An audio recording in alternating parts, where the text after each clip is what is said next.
네, 안녕하세요. 저는 오늘 비전 파운데이셔널 모델인 스타트업이라는 주제로 발표를 맡게 된 슈퍼VI의 머신러닝 엔지니어 최상범이라고 합니다. 오늘의 세션에서는 사실 이제 빅테크에서만 다룰 수 있다고 생각했던 비전 파운데이셔널 모델을 어떻게 스타트업에서 접근을 하고 있고 어떠한 노하우들을 경험했는지 공유하는 세션입니다. 기본적으로 여기에 적혀 있지 않는 주제 내용이더라도 뭐 테크니컬한 질문이라던가 아니면 어떤 전반적인 AI 산업에 대한 질문 또한 모두 다 환영을 하니까 Q&A를 통해서 다 구두로 설명해 보겠습니다. 이러면 한번 슬라이드를 시작하도록 하겠습니다. 오늘의 발표 목표는 총 세 가지입니다. 첫째, 비전 파운데이셔널이라는 용어가 무엇인지 정리하고 정의하는 세션이 첫 번째가 있을 것 같고요. 두 번째로는 저희 회사에서 이 모델을 왜 직접 개발하려고 했는지 어떤 배경 혹은 동기 이런 거에 대해서 설명을 하려고 하고, 셋째로는 실제 개발 과정에서 얻었던 여러 시행착오들 그리고 노하우들을 함께 공유하는 세션입니다. 그래서 제가 혹은 저희 팀이 얻은 인사이트들을 여기서 여러분들께 한번 공유를 해보려고 합니다. 본격적으로 비전 파운데이셔널 모델의 개념부터 시작하도록 하겠습니다. 기존의 머신러닝 방식에서는 특정 작업에 맞춘 개별적인 모델들을 만들었습니다. 근데 이와 반면에 파운데이셔널 모델이라고 하는 것은 굉장히 방대한 데이터들을 기반으로 학습을 진행을 하고 있습니다. 여기에는 뭐 텍스트, 이미지, 코드 등의 여러 종류의 데이터가 활용되기도 하고요. 보통 파운데이션 모델이라고 표현한 것은 한 번 대규모의 사전 학습, 즉 용어적으로는 프리트레이닝이라고 부르는 스테이지가 있고 또 그 이후에 다양한 분야에서 미세 조정하는 뭐 태스크 얼라이먼트, 포스트 트레이닝, 뭐 파인 튜닝 같은 것들을 활용해서 재학습이 되게 됩니다. 이러한 여러 가지 방대한 데이터 덕분에 한 가지 모델이 언어 생성, 번역, 질의응답, 뭐 코드 생성, 이미지 이해 등 여러 작업에 응용될 수 있습니다. 뭐 단편적인 예시로는 여러분들이 잘 아시는 챗GPT나 뭐 오픈AI의 달리 같은 것들이 이제 파운데이셔널 모델이라고 불릴 수 있을 것 같습니다. 특히나 요즘에는 텍스트 분야가 굉장히 유명해서 LLM의 시대가 왔다고도 표현을 하는데요. 라이지 랭귀지 모델 또한 파운데이셔널 모델의 대표주자 중에 하나라고 생각을 하고 있습니다. 라이지 랭귀지 모델은 사람과의 유사한 언어를 생성하거나 질문에 답하면서 데이터에 숨어있는 일반적인 패턴을 학습을 합니다. 이렇게 학습된 모델들은 파운데이셔널 모델로서의 성능을 달성하고 있습니다. 그렇다면 컴퓨터 비전 분야에서의 파운데이셔널은 과연 어떤 것을 의미를 할까요? 이 부분은 여러분들이 한번 생각해 보셔도 좋을 것 같습니다. 어떠한 모델들이 과연 비전 쪽에서 파운데이셔널 모델들이 있고 실제로 어떤 모델들이 존재하는지 바로 한번 소개해 보도록 하겠습니다. 처음으로 공유드릴 모델은 샘2입니다. 이제 GIF를 보시면 어떤 객체들을 분할하고 있는 것을 보실 수가 있는데요. 샘2는 한 가지 입력으로 이미지나 비디오를 입력으로 받고 있고요. 나머지 한 가지 입력으로는 프롬프트, 사용자가 관심 있는 객체를 지정하기 위한 점, 바운딩 박스, 마스크와 같은 지시 신호들을 의미합니다. 사용자가 이러한 지시 신호를 기반으로 하여서 분할하려는 대상을 지정할 수 있고 여기 화면에서의 예시는 바로 사람이 될 것 같습니다.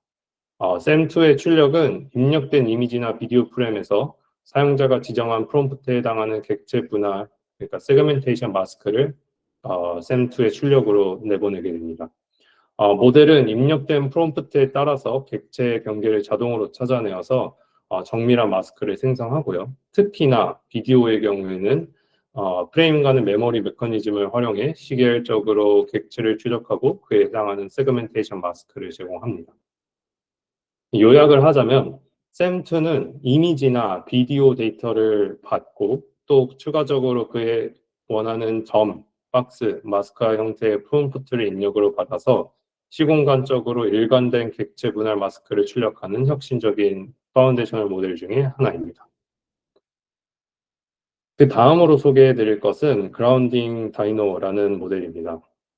그라운딩 다이노는 이미지와 텍스트를 동시에 입력을 받아서 텍스트 프롬프트에 명시된 객체를 이미지상에서 탐지해 줄 수 있는 멀티모달 AI 객체 검출입니다.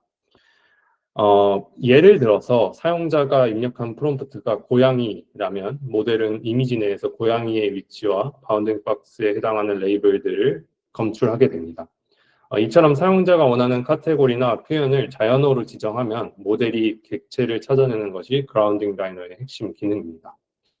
조금 디테일하게 들어가서 아키텍처적인 것을 간단히 다룬다면 그라운딩 디노는 스윙 트랜스포머에 해당하는 이미지 백본과 버트에 해당되는 텍스트 백본을 사용해서 각각 텍스트와 이미지에 해당되는 피처들을 추출합니다. 그 후에는 피처 인핸서와 크로스 어텐션 레이어 같은 것들을 통해서 이미지와 텍스트 정보들을 융합을 하고 마지막으로는 랭귀지 가이디드 쿼리 셀렉션과 크로스 모달리티 디코더를 통해서 이 텍스트와 시각 정보를 결합한 쿼리를 객체의 위치를 찾아내게 됩니다. 이 모델의 특징은 앞서 말씀드린 대로 오픈셋을 지원하는 모델입니다. 기존에 학습하지 않았던 새로운 객체도 자연어 설명만 있으면 즉석해서 찾아낼 수 있어서 기존의 클로즈셋 탐지 모델 대비 확장성과 유연성이 크게 확장이 되었습니다. 실제로 여러분들이 연구나 실무에서 다양한 분야에 활용을 할 수가 있고요. 이 첨부된 예시 같은 경우에는 샘 모델과 클립세그 같은 것들을 다 결합하여서 기존의 인풋이 자연어임에도 불구하고 각자 인스턴스 세그멘테이션처럼 내보낼 수 있는 엔드-투-엔드 예시입니다. 다음으로 소개해드릴 논문은 굉장히 따끈따끈한 모델인데요. 렉스옴니라는 모델로 렉스옴니는 3 빌리언 파라미터로 규모로 된 가장 최신의 멀티모델 대형 언어 모델입니다.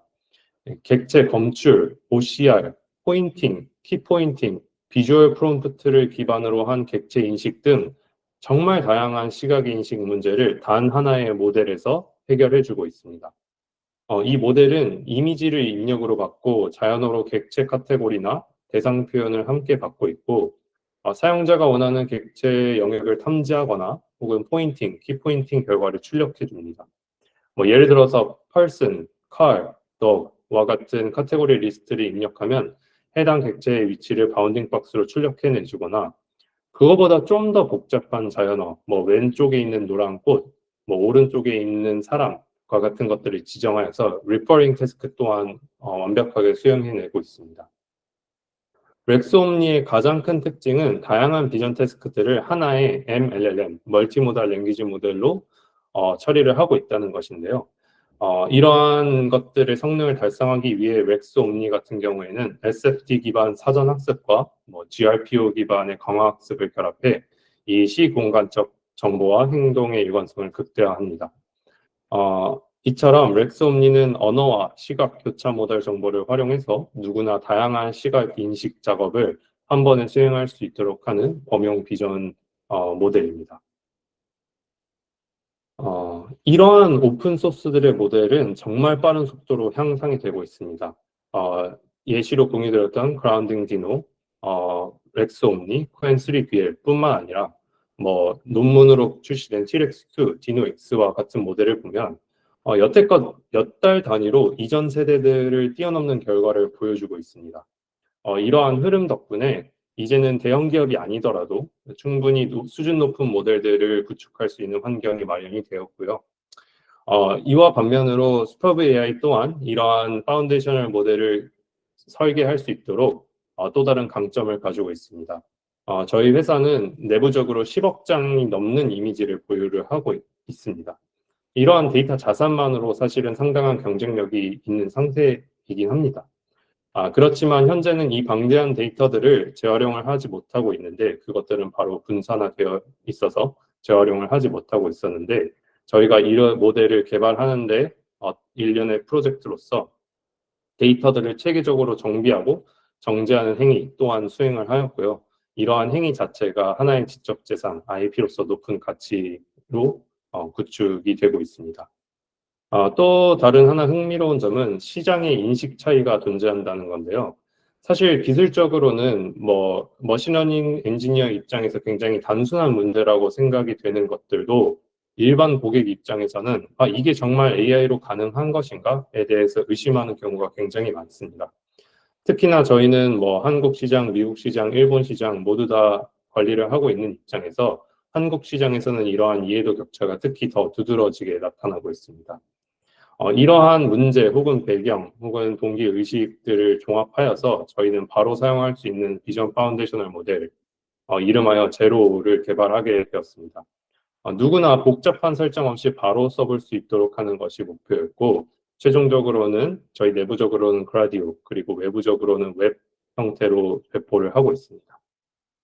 사용자가 자신의 이미지와 자신이 검출하고자 하는 문제를 프롬프트로 업로드를 하면 모델이 그 이미지를 인식하고 결과를 즉시 보여주고 있습니다. 모델을 보여주는 방식은 다음과 같습니다. 제로 모델은 멀티모달 프롬프팅이라는 유연한 AI 소통 방식을 지원하면서 핵심적인 방법 중에 하나인 텍스트 프롬프트를 제공을 하고 있습니다. 이는 사용자가 복잡한 코딩이나 별도의 설정 없이 마치 사람에게 설명하듯이 자연어를 사용하여 AI에게 원하는 작업을 지시할 수 있음을 의미합니다. 이는 그라운딩 디노나 백스옴니와 같은 텍스트 프롬프트 방식과 같은 방식으로 동작을 하게 됩니다. 현재 화면의 예시에서 보시면은 person falling down 이라는 텍스트를 넣게 되면 해당 자연어에 해당하는 박스를 주어진 이미지에서 찾고 오른쪽에 이제 자주색으로 표현된 것처럼 그에 해당되는 사람들을 내보내주는 결과를 보여주게 됩니다. 그런데 AI에게 작업을 지시할 때 대상이 말로 표현하기 어렵고 복잡하고 세밀한 특징을 포함하는 경우 또는 인식할 수 없거나 설명할 수 없는 대상일 경우에는 이렇게 자연어로만의 지시는 어떤 한계가 발생하게 됩니다. 대표적으로 왼쪽을 보시면 의료 도메인의 경우에는 전문 용어와 개념이 매우 복잡하고 난해해서 단어만으로는 정확한 의미를 알 수 없습니다. 대표적인 예시로 사실 두개골에 해당하는 스컬 같은 것들은 저희가 일상생활에서 많이 접하지만 뼈의 세부적인 부분에 해당하는 울나, 레디어스, 티비아, 피빌라와 같은 단어들은 사실 굉장히 낯설고 일반인 입장에서는 그것들을 가리키기 위한 명칭조차 모르는 경우가 많습니다. 그렇기 때문에 의료 AI에서는 텍스트와 함께 의료 영상이나 도해와 같은 시각적 프롬프트를 활용하여 모델이 정확한 맥락과 구체적인 의미를 이해하도록 돕는 것이 필수적입니다. 또 다른 예시로 오른쪽을 보시면 불량 검출 분야에서 모두가 동일한 결함이라는 단어이지만 종류별로 크게 다르게 해석되는 현상도 존재합니다. 예를 들어서 표면의 균열과 색상의 변형은 같은 결함, 디펙트라고 불리지만 서로 다른 시각적 특징과 서로 다른 심각도를 갖고 있습니다. 이 경우에도 단어만으로는 사실 그 차이를 구별하기는 어려워서 시각적 프롬프트가 각 결함의 유형을 직관적으로 모델에게 제시하여서 정확한 분류와 판단을 가능하게 합니다. 즉, 도메인별로 동일한 단어가 의미하는 바가 달라질 때 시각적 프롬프트는 이를 명확히 구분하고 AI가 올바른 판단을 내리도록 지원하는 중요한 역할을 합니다. 그래서 저희는 텍스트 프롬프트뿐만 아니라 시각 프롬프트 또한 지원하고 있습니다. 시각 프롬프트의 역할은 위에서 모델의 첨도 이미지에서 시각적 특징을 추출하고 이를 바탕으로 목표 이미지에서 유사한 요소로 식별을 하게 됩니다. 이는 학습하지 않은 대상일지라도 시각적 예시를 기반으로 즉시 인식할 수 있는 제로샷 능력의 구현의 핵심 기술입니다. 왼쪽에 예를 들어서 유저 프롬프트에서 바틀과 비슷한 것들을 검출해내고 싶으면 오른쪽에 컨베이어 벨트에서 바틀을 검출해내게 되고요. 왼쪽에서 이제 그 밑에 초콜릿 예시를 보시면 초콜릿으로 시멘틱 인풋을 넣으면 오른쪽에 보이시는 것처럼 컨베이어 벨트에서 초콜릿을 추출해낼 수 있게 됩니다. 이렇게 저희가 제로 모델을 구성을 하고 있고 그 제로 모델을 학습하기 위한 데이터로서 저희는 두 가지 소스로 수집을 하고 있습니다. 첫 번째는 클라우드에 존재하는 퍼블릭 데이터셋을 수집을 하고 있고 두 번째는 저희가 초기에 말씀드린 것처럼 내부로 가지고 있는 자체 데이터셋입니다. 실제로 모든 소스들의 데이터셋을 다 합치면 뭐 1억 장뿐만 아니라 10억 장, 100억 장에 이르는 규모가 됩니다. 하지만 이러한 데이터를 대규모로 무작정 크롤링을 할 경우에는 데이터 품질 관리에 있어서 이슈가 있을 수 있고, 또한 저희의 내부적인 GPU에도 물리적인 한계가 존재하기 때문에 데이터 품질 관리와 어떤 현실적인 문제를 고려하여서 저희는 내부적으로 큐레이트 베이스드 시스템, 필터링 시스템을 적용하고 있습니다. 사실 큐레이트 베이스 필터링은 딱히 어려운 개념은 아니고요. 뭐 예를 들어서 롱테일 분포를 고려한 샘플링이라던가 뭐 벡터 임베딩을 추출을 하고 그 벡터 임베딩을 FISS 검색 기술을 활용해서 정제하는 과정을 포괄적으로 의미하고 있습니다. 이것보다 조금 더 마이너하게 밑에 첨부드린 것은 저희가 실제로 어떻게 스키마를 관리를 하고 있는가에 대해서도 첨부를 해드렸습니다. 데이터 구조적인 측면에서는 한 장의 이미지는 uuid.jpg 형식으로 저장이 되고 그에 대응하는 어노테이션은 uuid.json 파일로 관리가 되고 있습니다. JSON 파일에는 간략한 도메인 정보, 이것이 의류에서 왔거나 제조에서 왔거나 자율주행에서 왔다라는 정보와 함께 박스, 세그멘테이션, 키포인트, 카테고리, 박스 크기 등의 어노테이션 데이터가 리스트 형식으로 저장이 되어 있고요. 밑에 보이시는 수도 어노테이션 같은 경우에는 저희가 이 어노테이션들을 제공하는 것도 새롭게 파이프라인으로 만들고 있는데 이건 디테일한 것은 다음 슬라이드에서 설명해 드리도록 하겠습니다.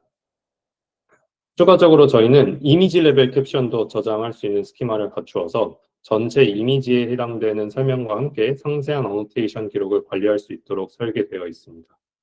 이러한 구조와 품질 관리 체계를 통해서 고품질, 대규모 데이터셋 구축을 안정적으로 운영 중이며 이는 모델 학습 코드화와 핵심적인 역할을 하고 있습니다. 이것이 바로 저희가 수도 어노테이션을 관리하는 방법 중에 하나인데요. 저희는 두 가지 주요 데이터 레이블링 파이프라인을 운영하고 있습니다. 첫 번째는 비전 랭귀지 모델을 활용하는 방법입니다. 예를 들어서 인턴 VL과 같은 모델로 이미지에서 캡션을 자동으로 추출하면 왼쪽의 예시와 같이 이제 공항의 항공기와 같은 캡션이 생성되게 됩니다. 이러한 캡션들을 핵심 구문을 콜스 프레이스 익스트랙션 기법으로 최대한 뽑아내고 그렇게 뽑아낸 결과 공항과 항공기와 같은 핵심 단어들로 추출을 하게 됩니다. 그 추출된 단어들을 이제 결국에는 자연어 처리 기반 인퍼런스를 하여서 바운딩 박스를 추출하고 객체의 위치 정보를 함께 생성을 하게 됩니다. 다만 이러한 첫 번째 파이프라인에만 의존을 하게 되면 이 객체에 대해서 다양성 혹은 이미지에 대해서 다양성이 다소 약해지게 되기 때문에 저희는 두 번째로 프로포설 기반 물체 탐지 모델도 함께 활용을 하고 있습니다. 대표적인 예시로 채트렉스에서의 UPN 같은 모델을 통해서 어떤 객체가 정말 오브젝트스럽다라는 프로포즈들을 먼저 뽑고 그 뽑힌 프로포즈에 대해서 텍스트 이미지 인베딩 모델, 대표적인 예시가 클립이 있겠죠. 그런 것들을 활용해서 이 객체에 어떤 텍스트가 해당되는지도 추출해내고 있습니다. 이 과정에서 객체의 검출의 정확도를 높이기 위해서 특정 스레시홀드 혹은 하이퍼 파라미터와 같은 인자들은 굉장히 보수적으로 산정을 하고 객체의 검증 단계를 추가적으로 거칩니다. 이렇게 다각적으로 어노테이션 생성과 검증 과정을 통해 실무의 중요한 객체들을 성공적으로 검출하고 있고 이 결과들은 저희의 데이터 파이프라인 및 모델 학습에 적극 활용이 되고 있습니다. 비전 파운데이셔널 모델에서 데이터의 중요성은 사실 아무리 강조해도 모자람이 없습니다. 그렇지만 우선 여기까지 하는 것으로 하고요. 저희가 공개한 알빅스 논문에서 기본적인 모델 아키텍처 변화와 다른 세부적인 사항들은 다루고 있으니 왼쪽 하단에 링크에서 한번 확인해 보시면 좋을 것 같습니다. 오늘은 그보다 좀 더 디테일한 성능 결과를 몇 개 가져왔습니다. 대표적으로 저희가 제공하는 두 가지 모델의 제로 타이니와 제로 베이스의 AP 그래프를 가져왔는데요. 이 AP 그래프들을 보면 모든 모델이 처음에는 낮은 AP에서 시작해서 점진적으로 향상이 되는 전형적인 경향을 확인할 수 있습니다. 특히나 재밌게도 제로 타이니 모델의 경우에는 학습이 중간에 중단된 것도 확인을 하실 수가 있는데 이를 다시 복구해서 학습시킨 사례도 이 위에 두 그래프에서 확인하실 수 있습니다. 또한 밑에 그래프 같은 경우에는 저희는 사실 새롭게 고안한 손실 함수도 있는데 이러한 새롭게 고안한 손실 함수가 이 학습 과정이 진행됨에 따라서 잘 수렴되고 있는 것을 확인하실 수가 있습니다. 요약하자면 특별히 엄청난 신기술이 들어가서 성능이 좋아질 수도 있지만 저희가 기존 논문에서 제시된 개념과 의미 있는 접근 방식들을 체계적으로 적용해 나가고 개선해 나가고 있는 방식으로 진행하고 있다는 점을 말씀드리고 싶습니다. 이는 결국에는 데이터 중심의 학습과 정교한 모델 설계라는 기본 원칙에 충실하며 거기에 연구에서 검증된 개념들을 차근차근 반영해 최적의 결과를 도출해내는 과정임을 증명합니다. 이 점이 VFM 기반의 모델에서도 중요한 핵심으로 적용하고 있습니다. 이렇게 학습된 결과로 저희가 준비한 표를 보면 제로 모델의 성능을 한눈에 확인하실 수 있습니다. 기본적으로 다른 모델에 비해서 최신 소타 모델들과 비교를 하였고요. 엘비스 밸리데이션의 시멘틱 프롬프트 결과를 보면 최신 최고의 성능이 62.5인데 반면에 저희 모델은 60.1로 굉장히 근접한 수준임을 알 수 있습니다. 하지만 이보다 중요한 점은 저희는 내부적으로 축적한 인더스트리얼 스페시픽한 데이터셋에서 제로 모델의 성능이 훨씬 뛰어나다라는 점입니다. 이 데이터들은 실제 생산 환경 그리고 고객 환경과 매우 밀접하게 연관되어 있기 때문에 이 결과가 단순한 벤치마크의 이상의 큰 의미를 가지고 있습니다. 결국 저희 모델은 최신 연구 추세에 맞춰서 외부 공개된 아키텍처 변화를 반영하는 동시에 자체적으로 수집하고 검증한 현장 데이터셋의 탁월한 성능을 발휘함으로써 실무 적용 가능성을 입증하고 있습니다. 이러한 경향성은 다른 빅테크 논문들에서도 비슷하게 나타나고 있습니다. 아이클레어 2026년 아직 공개적으로 퍼블리시 된 건 아니지만 샘3 모델이 이 과정 중에 있습니다. 샘3는 엘비스나 코코아 같은 공개 데이터셋에서는 이 표에서 보시면 파란색에 걸쳐져 있는 부분처럼 소타 성능을 보이진 않습니다. 다만 충분히 경쟁력 있는 결과를 보여주고 있고요.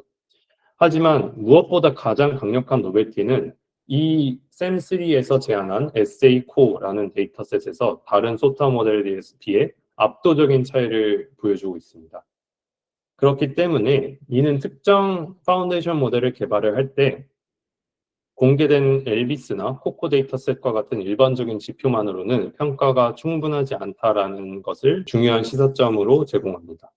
따라서 자신들이 집중하고자 하는 문제 혹은 도메인에 맞는 데이터셋을 구축하고 해당 데이터셋에서 모델 성능을 확인하는 것이 굉장히 중요합니다. 요약하자면 파운데이셔널 모델의 성능 평가는 단순한 벤치마크 데이터셋보다 실제 해결할 문제에 적합한 도메인별 데이터셋의 평가가 더 의미 있고 중요하다라고 할 수 있을 것 같습니다. 이러한 성능을 저희는 실제로 다양한 산업 현장에서 다양한 문제들을 중심으로 구성이 되어 있습니다. 예를 들어서 왼쪽에 보이시는 밤 시간대의 영상에서 이동체의 움직임을 추적하는 것, 또는 컨베이어 벨트에서의 플라스틱 제조 현장에서의 불량품 검출, 그리고 오른쪽에 보이시는 CCTV 환경에서의 주유소 화재 검출 등 실무 고객 문제들을 해결하는 것을 목표로 하고 있기 때문에 이것 외에도 산업 및 제조, 농업, 수중 환경, 스포츠 분석 등 50가지의 도메인을 평가 지표로 활용한 것이 저희의 평가 데이터셋으로 구축되어 있습니다. 과거에는 코코 또는 엘비스와 같은 공공 데이터셋의 평가 지표가 중요했지만 지금은 이처럼 현장 특화된 평가 지표가 더 중요하다고 저희는 보고 있으며 앞으로도 50개뿐만 아니라 80개, 100개 이상의 평가 지표로 확대해 나갈 계획을 가지고 있습니다. 즉, 저희는 실제 고객 문제를 해결하기 위해 다채로운 산업 도메인에서 평가 및 검증을 진행하고 있으며 이를 기반으로 지속적으로 성능과 신뢰도를 높이고자 하는 목표를 가지고 있습니다. 이러한 제로 모델을 기반으로 하여서 저희가 12PR 챌린지에서도 뛰어난 성과를 거두고 있습니다. 특히 첫 번째 챌린지인 오브젝트 인스턴스 디텍션 챌린지에서는 기존 단순히 같은 카테고리로 묶는 방식이 아닌 매우 세밀한 파인 그레인드 카테고리 인식을 통해 객체를 검출하는 문제였습니다. 오른쪽에 예시로 보시면 같은 커피빈 봉지라고 하더라도 하나는 지오 커피빈 모차라는 것으로 검출했어야 되고 또 하나는 지오 커피 빈 다크 로스트 차콜이라는 걸로 검출을 해야 되는 굉장히 파인 그레인드한 문제였는데 저희 제로를 활용을 하여서 2위를 수상을 하였고요. 또한 또 다른 챌린지인 RF20B의 퓨전 오브젝트 디텍션 챌린지에서도 제로 모델을 활용하여 참가를 하였고 일반적으로 제로샷 탐지는 훈련되지 않는 클래스에 대한 것을 텍스트 설명 혹은 시멘틱 설명을 통해서 탐지하는 그런 챌린지였습니다. 이 챌린지에서는 저희가 결과론적으로 4등을 달성을 하였습니다. 어, 좀 흥미로웠던 점은 상위 순위권 참가자 모든 팀이 중국 국가의 소속이었고 저희를 제외한 상위권 대다수의 국가 또한 중국이었습니다. 이러한 성과를 통해서 저희 제로 모델이 다양한 도메인에서 뛰어난 제로샷 성능을 발휘한다는 것을 보여주는 대표적인 사례이고요. 또 저희 모델이 이러한 평가에서도 기존 최상위 모델들과 견줄 만한 수준이라는 것을 보여주고 있습니다. 여기서부터는 이제 저희가 제로 모델을 개발해 왔고 이 개발해온 모델들을 결국엔 고객이 어떻게 사용할 수 있는가 혹은 실제로 어떻게 체감할 수 있는가라는 디플로이에 관한 설명을 드리도록 하겠습니다. 저희는 이 모델을 탑재, 디플로이하는 환경을 크게 두 가지로 나누어서 관리를 하고 있습니다. 첫 번째는 웹상에서 확인해 볼 수 있는 플랫폼과 나머지는 엣지 디바이스 상에서 탑재되는 상황 두 가지가 존재를 합니다. 이 두 가지 상황 모두 결국에는 최적화 같은 것들이 필요해서 인퍼런스 속도를 빠르게 할 수 있는 기법들이 필요한데요. 저희는 그것 중에 하나로 프롬프트 캐싱이라는 것을 사용을 하고 있습니다. 프롬프트 캐싱은 이제 기본적으로 정해진 자연어나 혹은 정해진 시멘틱들이 있다고 했을 때 프롬프트 인코더를 타고 어떤 프리컴퓨트된 벡터로 연산이 된 다음에 이러한 벡터 임베딩들이 저희 실제 모델인 비전 인코더나 트랜스포머 인코더 디코더에 실제 들어가게 되는데요. 이러한 것들을 사실은 정해져 있는 도메인 혹은 정해져 있는 고객이 있다면 그에 따라서 정해져 있는 자연어, 정해져 있는 시멘틱이 있다 보니 이러한 프롬프트 인코더를 타는 것들을 매번 다시 수행할 필요가 없습니다. 그래서 저희가 미리 계산을 해놓고 이러한 것들을 인풋으로 주는 개념을 프롬프트 캐싱이라고 하고 이렇게 실제 서비스 인프런시 연산량이 줄어들어서 약 20% 정도의 인프런스 속도 향상 효과를 누릴 수 있습니다. 이 인프런스 속도는 곧 비용 절감으로도 이루어져서 약 20% 이상의 클라우드 및 인프라 서비스 사용 절감 효과를 가져오게 됩니다. 또한 저희는 AWS 마켓플레이스를 통해서 제로샷 오브젝트 디텍션 모델 제로를 실제 서비스로도 출시하였습니다. 저희 웹에서만 이러한 것들을 활용해 보실 수 있는 게 아니라 AWS에서 마켓플레이스를 통해서 API 형태로도 모델을 사용해 보실 수도 있고요. 또한 저희 엣지 디바이스에도 제로 모델이 탑재되는데 이때 단순히 파이톨치로 진행되는 것이 아니라 오닉스로 컨버션 되고 텐서RT로도 변환이 되어서 기존의 프롬프트 캐싱만 이용하는 것보다 더 최적화된 인퍼런스 속도를 보여주고 있습니다. 개발 환경 측면에서는 왼쪽의 그림에 보이시는 것처럼 그라디오 데모를 통해서 간단한 웹 인터페이스로도 저희 내부 개발자들, 머신러닝 엔지니어들이 사용할 수 있도록 구축을 해놨고요. 이 구축했을 때는 동시에 인퍼런스 속도, 스루풋 같은 것들을 측정할 수 있는 도구 또한 미리 준비하여서 효율적인 성능 모니터링과 최적화가 가능하도록 지원하고 있습니다. 저희는 클라우드부터 엣지 디바이스까지 개발 환경을 다양하게 산정을 해놓고 최적화된 배포 및 운영 체계를 가져놓고 있습니다. 이 그림의 예시는 이제 오닉스로 변환을 하고 텐서RT로 변환을 했을 때 이 각 객체들의 아웃풋들이 기존과 동일하게 유지되는지 확인하는 그런 간단한 장표 중에 하나로 공유를 해드리고 있습니다. 실제 서비스를 운영하는 데 있어서 사실 가장 중요한 것 중에 하나는 또 모니터링이라고 표현할 수 있을 것 같습니다. 기본적으로 클라이언트, 그러니까 고객들이 저희 플랫폼 같은 것들을 통해서 인퍼런스 요청을 보내면 API를 통해서 해당 요청들이 게이트웨이를 거쳐서 람다 펑션으로 전달이 됩니다. 이 함수에 대한 요청은 DynamoDB와 SQS로 분배가 되고요. 여기서 내부적으로 SQS는 에이전트 역할을 하면서 이 에이전트가 실제 인퍼런스를 수행합니다. 그리고 이 인퍼런스된 결과는 다시 SQS와 DynamoDB에 저장이 되고요. 또 이렇게 업데이트되는 정보를 저희가 관리용 SQS를 하나 더 구축을 하고 있고, 이 관리용 SQS는 실시간으로 담당자가 즉시 모니터링하고 대응할 수 있게 되어 있고, 그 담당자는 제가 이 사용자들의 인풋들을 보고 있습니다. 결국에는 어떠한 이미지들, 그리고 어떠한 도메인들, 그리고 어떠한 문제들을 많이 해결하는지 결국에는 제가 개발하는 사람의 입장으로서 실시간적으로 추세를 파악하는 용도로 사용을 하고 있고요. 이러한 인사이트들을 저희 제로 모델들을 실서비스 환경에서 안정적으로 운영되면서 지속적으로 개선을 하고 있습니다. 그럼에도 불구하고 저희가 제공하는 모델들에 아직까지 발전해야 되는 점이 몇 가지 있습니다.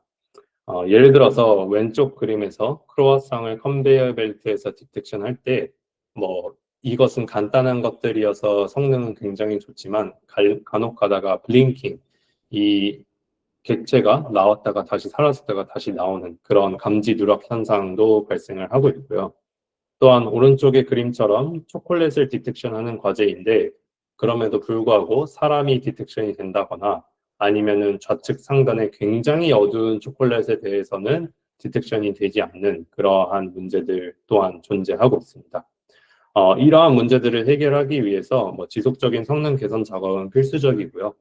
최신 연구에서는 프롬프트 엔지니어링, 시각 언어 모델의 조정, 컨테스티브 러닝, 대조학습과 같은 기술들을 활용해서 미확인 클래스나 환경 변화에 대한 일반화 성능을 향상시키는 방안들을 제시하고 있습니다. 특히 프롬프트 튜닝을 통해서 모델 성능을 강화하고 지역적 특성을 잘 포착할 수 있는 기법들이 연구되고 있고요. 따라서 저희는 기존에 있는 문제들을 분석하고 이런 최신 기술들을 조합하여서 제로 모델의 인식 정확도와 안정성을 꾸준히 높여나갈 계획입니다. 성능 개선은 모델 서비스 운영에 있어서 항상 풀어야 할 숙제이며, 이를 통해서 더 나은 사용자 경험을 제공하려고 하고 있습니다. 저희는 현재 약 110만 장의 데이터셋으로 학습을 진행을 하고 있고, 이는 여러 다른 소타 모델들과 비교했을 때 상당히 적은 규모입니다.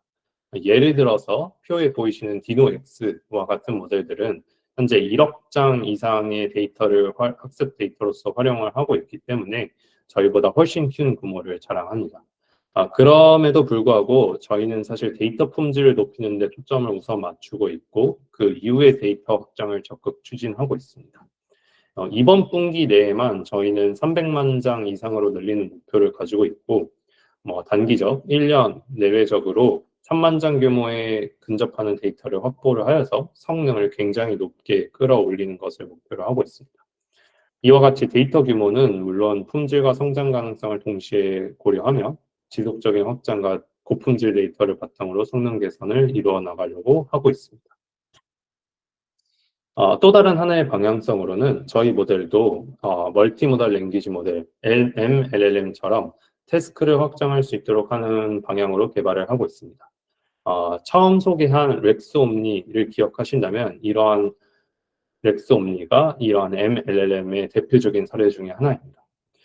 저희가 기존 모델이 아니라 VLM 혹은 MLLM으로 확장하려고 하는 이유는 보통 두 가지 이유가 있는데, 첫 번째는 현재 트렌드가 그러한 라이지 랭귀지 모델, 멀티모달 라이지 랭귀지 모델들을 기반으로 하여서 출시되고 있기 때문입니다. 쿠엔, 인턴 VL, 라바 시리즈 같은 것들이 이러한 대규모 모델들을 적극 활용할 수 있고요. 그것보다 더 중요한 점은 사실 이러한 모델들의 아웃풋이 텍스트 형태, 자유 형식으로 나오기 때문에 단순히 박스 검출뿐만 아니라 자신이 원하는 형태의 아웃풋들, 키포인트, 포인팅 이러한 것들을 다 적용할 수가 있다라는 점이 가장 저희에게 유의미한 점으로 다가오고 있습니다.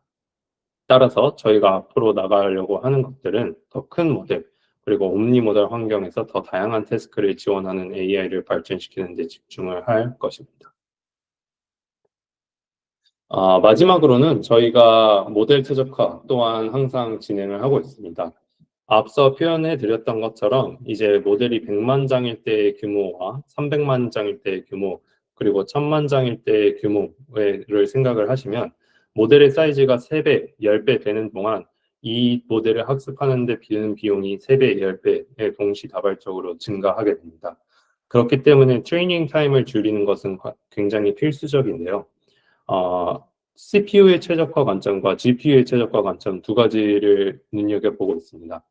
첫 번째 왼쪽 그림 같은 경우에는 각각 프로세서마다 어떠한 식으로 인퍼런스 타임이 걸리는지에 대해서 적어놓은 어떤 허깅 페이스의 블로그입니다. 그래서 처음에 그냥 이거 베이스 프로세서를 쓸 때는 100ms가 걸리고 가장 최적화했을 경우에는 컴파일드 패스트 22.25ms가 걸리기 때문에 약 80ms 정도 절약을 할 수가 있는데요. 저희의 예시에 대입을 해본다면 저희는 약 300만 이터레이션을 돌리고 있고 이러한 80ms의 절감 효과는 전체 학습 시간에서 6시간 혹은 7시간에 해당되는 시간 절약을 가져오게 됩니다. 이렇게 국내 클라우드 GPU 사용 시 약 시간당 57,000원 정도의 비용 절감이 있고 8시간이면 한 번 실험할 때마다 약 40만 원에서 50만 원이 되는 경제적 이익을 누릴 수 있기 때문에 이러한 프로세서 쪽에서의 방식 또한 유의미한 접근입니다. 두 번째로는 CPU에서의 접근이 아니라 GPU에서의 접근입니다. GPU에서는 이제 저희가 내부적으로 트랜스포머 모델을 사용하고 있다 보니 셀프 어텐션 혹은 크로스 어텐션과 같은 그 레이어들을 사용하고 있는데 이제 SDPA나 아니면 플랫 어텐션 뭐 1, 2, 3 같은 효율적인 어텐션 메커니즘을 도입할 수 있습니다. 아직까지는 도입을 하지는 않은 상태이기 때문에 이러한 것들을 도입을 하게 된다면 트레이닝 시간을 단축하고 연산 효율을 크게 높일 수 있을 것으로 기대를 하고 있습니다. 이 두 가지의 최적화 방안으로 모델 학습, 추론 속도 향상과 비용 절감 양쪽 모두에서 큰 효과를 발휘할 것으로 보여지며 현재 저희가 집중적으로 추진 중인 중요한 개선 사항 중에 하나입니다.